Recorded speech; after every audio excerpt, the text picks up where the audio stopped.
السلام عليكم ورحمة الله وبركاته. أهلا وسهلا بكم.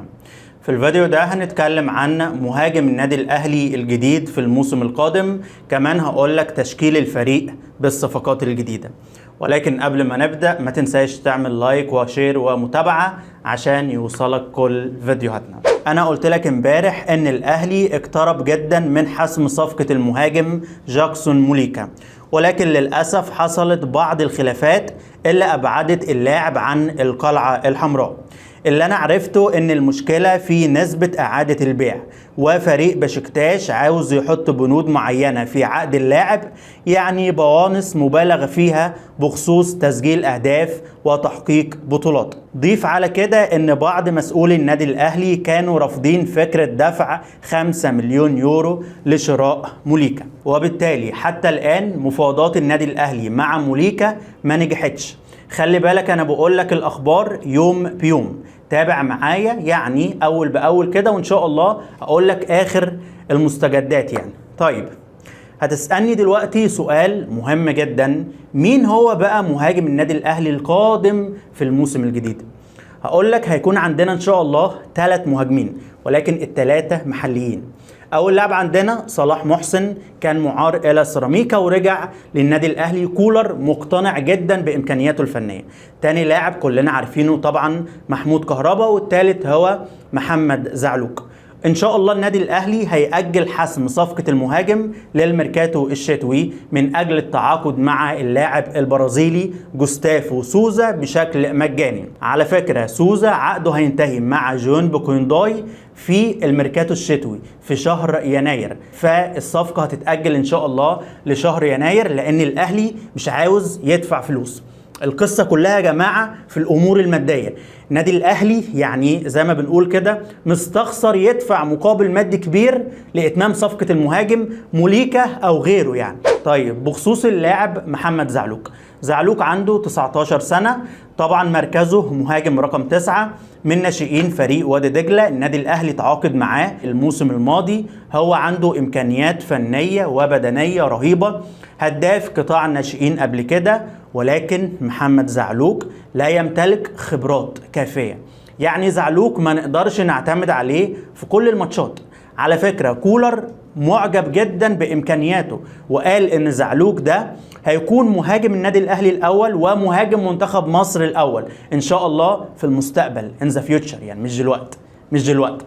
وانا بقول لك اهو زعلوك ما يقدرش يتحمل الضغوطات وما يقدرش يقدم مع النادي الاهلي بالبروفايل ده بالسن ده، وهو اصلا ما لعبش فريق اول قبل كده. يعني انت كده بتخلص على اللاعب. انا عارف ان كولر صعده هو ومعتز محمد، ولكن يا جماعه ما نقدرش نعتمد على زعلوك في ماتشات كبيره، في ماتشات في كاس عالم للانديه مثلا، يعني ما نقدرش. يعني من وجهه نظري الكلام ده تهريج بكل امانه. خلي بالك قرار تأجيل حسم صفقة المهاجم ريسك كبير جدا ومغامرة من إدارة النادي الأهلي. ليه بقى؟ لأن الأهلي عنده بطولات مهمة جدا قبل شهر يناير، يعني ملاحم كروية، مفيش هزار ومفيش رحمة بالمناسبة يعني. وكل الفرق اتعاقدت مع صفقات سوبر ليفل 1 زي الرجاء المغربي والوداد وفريق سان داونز، مفيش غير النادي الأهلي. الأهلي بالكيان الكبير ده، بالكيان الأهلي فريق البطولات، الأهلي بالإدارة ما شاء الله عندنا موارد مادية. النادي الأهلي بيمتلك موارد مادية، مش عارفين نتعاقد مع مهاجم من 3 سنين، وانت عمال تضيع فلوس على صفقات ملهاش لازمة زي اللاعب وولتر بواليا، زي برونو سافيو. مش فاهم انت جبته منين برونو سافيو ده؟ لويس ميكيسوني جبته وخسرت فيه، اليو بادجي جبته وموسيماني خلص عليه وبعد كده مشيته وبتخسر. انت بتخسر فلوس، مش عارف تتعاقد مع مهاجم 9 اجنبي. حرام. نادي الاهلي في الموسم الجديد ده اولنا ماتش السوبر الافريقي بين الاهلي واتحاد العاصمه 15 سبتمبر. على طول بعديها عندنا بطوله السوبر اللي هي السوبر ليج، البطوله الجديده اللي جوائزها بمقابل مادي خرافي. الاول 11 مليون دولار. متخيل؟ يعني لو كان الاهلي تعاقد مع مهاجم 9 اجنبي سوبر وكسب البطوله دي، ما انت كده كسبت فلوس.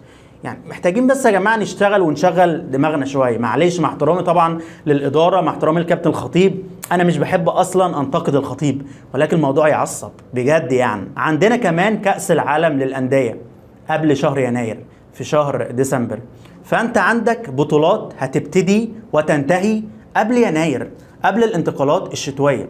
ليه بقى انت تأجل حسم الصفقة للميركاتو الشتوي؟ حتى الآن طبعا انا بتكلم عن اخبار اول باول، بتكلم عن اخبار يومي، بقول لك ان في اتجاه قوي، اتجاه متفق عليه داخل إدارة النادي الأهلي على تأجيل التعاقد مع المهاجم في لشهر يناير عشان يتم التعاقد مع سوزا بشكل مجاني. يعني تشكيل النادي الأهلي للموسم الجديد: في حراسة المرمى الشناوي، خط الدفاع علي معلول، محمد عبد المنعم، ياسر إبراهيم، محمد هاني، خط الوسط اليو ديانج، مروان عطية، إمام عاشور، في الجانب الهجومي رضا سليم، بيرسي تاو، وصلاح محسن. طبعا يا جماعة هيكون عندنا حلول هجومية كتير في مركز الجناح، موجود الشحات، محمود كهربا، احمد عبد القادر، طاهر محمد طاهر، رضا سليم، بيرسي تاو، موجود يعني زعلوك ايضا، وصلاح محسن.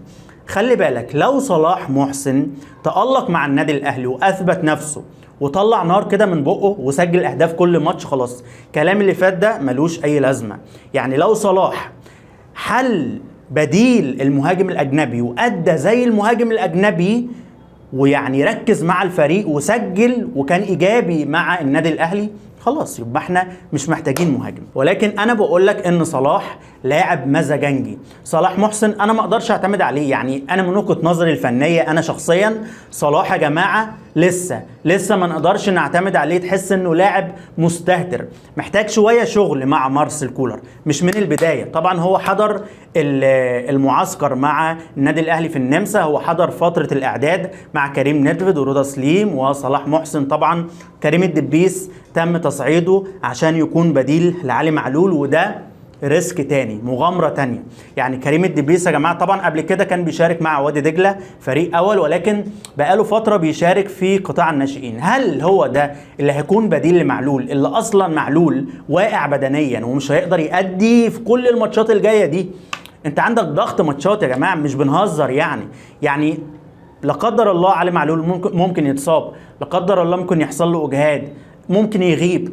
لازم يكون عندك بديل كفء، مش كريم الدبيس. مع احترامي الكريم محتاج كان يطلع اعاره، ولكن في الاول وفي الاخر طبعا دي قناعات يعني لجنه الكره، اللجنه الفنيه، لجنه التخطيط، ومارسيل كولر. بس خلي بالك لو النادي الاهلي خسر بطولات ولا في اخفاقات، ولا كان في اخفاقات قبل يناير وقبل التعاقد مع المهاجم، الجمهور مش هيرحم.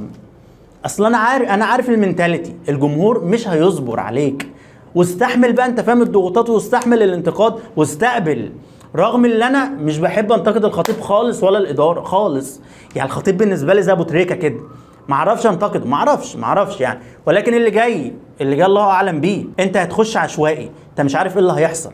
يعني قلت لك اهو تشكيل النادي الاهلي للموسم الجديد. هيكون عندنا طبعا السوليه، كريم نيدفيد، هيكون عندنا اكرم توفيق، كريم فؤاد، السكواد المحلي يعني، بالاضافه الى بيرسي تاو، اليو ديانج، علي معلول، كريستو هيكون موجود عندنا ايضا بدون مهاجم. القطعه الناقصه عندك، القطعه الناقصه المهاجم اللي انت مش عارف تتعاقد معاه. مع احترامي طبعا للامير، مع احترامي اللجنه الفنيه، لجنه شركه الكوره، لجنه التعاقدات، انت مش عارف تتعاقد مع مهاجم. ده اللي قدام مني، مع ان انا بدعم قرارات الاداره في كل حاجه، ولكن انت مش عارف تتعاقد مع مهاجم 9 بس. حتى الان ممكن انت تفاجئني وتتعاقد مع لاعب سوبر كده سفاح، والله يا ريت يعني، واطلع اقول لك انا كنت غلطان يا عم، انت فاهم. بس مفيش بوادر. بنتكلم عن موليكا خلاص الصفقه تعتبر ضاعت. ليه؟ لان الاهلي بيتلكك، قال لك ده عاوزين نسبه بيع مش عارفه كام، وهيحطوا بوانس ايه، لا ده هم كده بيطلبوا طلبات مبالغ فيها، خلاص اقفل. وعاوزين سوزا، مش فاهم انا سوزا ده هاري كين، يعني سوزا، ايرلينج هالاند، كيليان امبابي. ما انا راجل بتاع كوره وبنقيم اللعيبه وبوريكم لقطات. هل سوزا يا جماعه الصفقه اللي انا ممكن اخسر عشانها، اخسر بطولات واستنى اليناير عشان الاهلي يتعاقد مع سوزا؟ ويا عالم سوزا ده هيعمل ايه، ويا عالم قبل يناير النادي الاهلي هيخسر ولا هيكسب في الماتشات دي؟ ما انت داخل يعني انت سايبها كده، مفيش تخطيط خالص. بكده نكون وصلنا لنهاية حلقتنا. عاوزك تقول لي رأيك في التعليقات بخصوص المهاجم وصلاح محسن وزعلوك واللي انا قلته ده كله. شكرا ليكم، السلام عليكم.